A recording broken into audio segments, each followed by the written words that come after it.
Yeah, I believe that. I got a bridge to sell you. So I've come up with questions that are a little pointier. Progressive Nanaimo put these together, and let's give it a shot. I will let people choose to answer the questions in order. If they do not wish to answer the question, known as ducking the question, then they're welcome to sit in their place and look embarrassed. First question. No, Bill, you can't raise your hand yet. I haven't given you the question. There was never a question he didn't want to answer. Would you work towards Nanaimo owning its drinking water watershed? And how would you proceed to that, if so?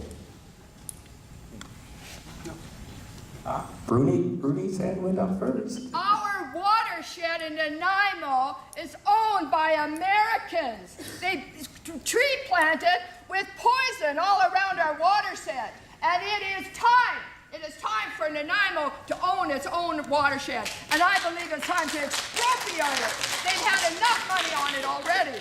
Thank you. Thank you. I'm sorry, Bill. Following Bruni is never fun, but... I know, we looked into this a few years ago, actually. It is a good idea. I wish we could own our watershed and protect it the way it should be protected.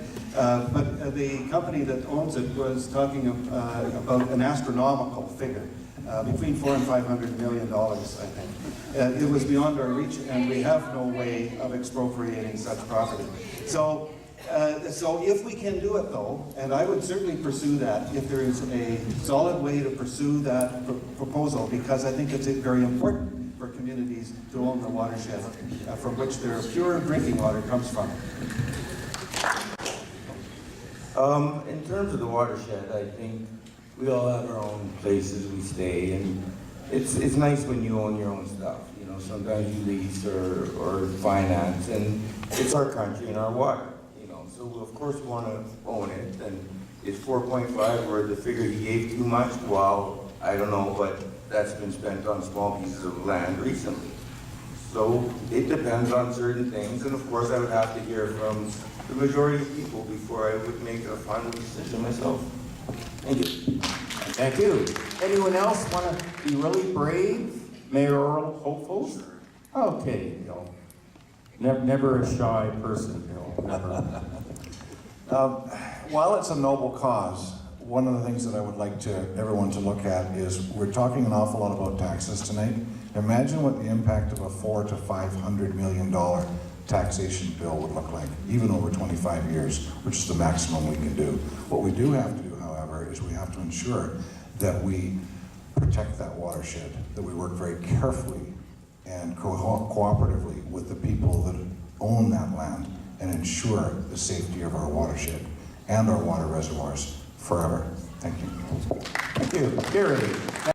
Bill touched on this. We looked into this a while back. The provincial government is not going to give the municipality the authority to do this. You don't have the tax money to pay for this. The theme of my campaign is to stop the spending spree. That's the first thing we have to do before we even consider such projects as buying watersheds. The other thing you have to realize is the city of Nanaimo actually has access to 5 different sources of water, and most of them are underground. So that as our population grows and we need the additional water, our focus of the limited funds that you provide and you are willing to pay should be going to protect those other sources, and we don't have to pay for them. Hey, Jim. It's a good question. Like a number of things that come up and very easily get dismissed and put away and put in a box. I think is a good example of the first question I might face, something I'm not very familiar with, not intimately familiar with. I do understand enough about water to realize that it's one of those things that is very difficult to take any shortcuts. It's absolutely the most important thing that you have to be prepared to pay, be prepared to deal with. And as an example of how I would approach the job in general, this is one where we need the experts and we need to trust them, we need to look at our staff and use them. Get the value out of the money that we're spending on these people, and ask the question, ask tough questions, say, okay, is there a way you could pull off a deal like that? Is there a way we could look at that watershed? I don't know. I don't know the answer to that, and I'm prepared to say I don't know. But I'll share with you the steps I take to find out the answer to that question. I'll tell you who I talk to. I'll tell you via social media, via my iPhone, all the gadgets and gear that I've grown up to use and love and know. And this is just an example. Water is important. We can't have another problem like we've had. So that's how I'll approach it. Thank you, Jim. Anyone else? Cal? This is the easy Water? question. No, we all need it. As you all know, it's getting drier and drier every year. You wouldn't know it by the night, but it is getting drier out there. Global warming, this, that, and the other thing. What we have to do is get our own water.